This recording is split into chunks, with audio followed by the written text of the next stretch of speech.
One evening, Emily and her friends arrived at a coastal town for a vacation. The sun was setting, but the warm air still allowed them to enjoy the beach. Emily felt at peace with the sound of the waves crashing on the shore, yet a strange unease grew within her, becoming more apparent with every passing minute. Then something caught her eye in the waves. After a moment of hesitation, she decided to approach it. There, half buried in the sand, was an old wooden box. When Emily pulled it free and opened it, inside, she found an ancient map. The map seemed to lead to a forest not far from where they were. Excited, she called her friends over to show them the discovery. It seemed like a fun and intriguing mystery, one that could easily turn into an adventure. Everyone gathered around the box, but something felt off. The map was old, and there were strange symbols on it, but somehow they all agreed to follow it. The night's darkness was quickly settling in, but their excitement pushed them forward as they made their way into the forest. At first, the forest's silence was calming. The only sounds were the wind rustling through the leaves and the distant calls of night animals. But then suddenly, a strange noise came from deeper in the woods. It started as a faint rustling, then grew into distinct footsteps. Emily's heart began to race. "Is someone else here?"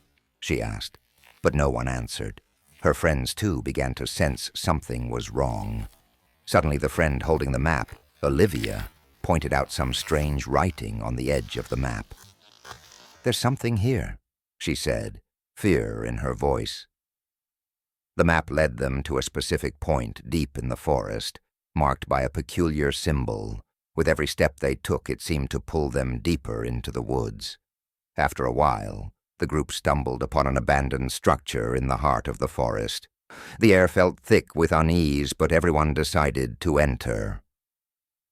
As they stepped inside, a cold gust of wind blew through the open doors. Emily, hesitant to go further, decided to turn back, but it was too late. The door slammed shut behind them, trapping them inside. Emily began pounding on the door and shouting, but no sound came from the outside. Inside, her friends started disappearing, one by one. First Olivia, then Luke, then Mark, vanishing into thin air. Emily, filled with dread, searched desperately for a way out. Then from a back room, a strange noise drew her attention. Trembling with fear, but driven by curiosity, she moved toward the sound. When she entered the room, she froze. In the mirror, she saw something that shouldn't have been there. Her reflection smiled at her, but it wasn't her smile.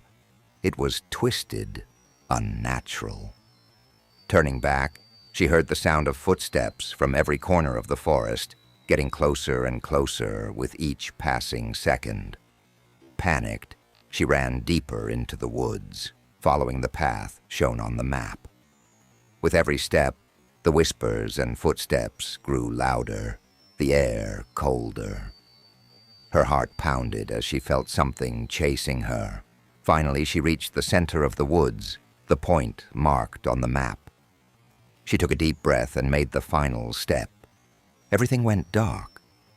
For a moment, she felt nothing, saw nothing. Then suddenly, a light flickered on, and when Emily opened her eyes, she found herself standing at the edge of the same beach. The town, everything, looked unchanged, as if nothing had happened. But something was different. Her friends were gone. The map, which she had tucked into her pocket, was nowhere to be found. And deep inside, the feeling that something was terribly wrong lingered. She looked back at the shore, the place where everything had begun.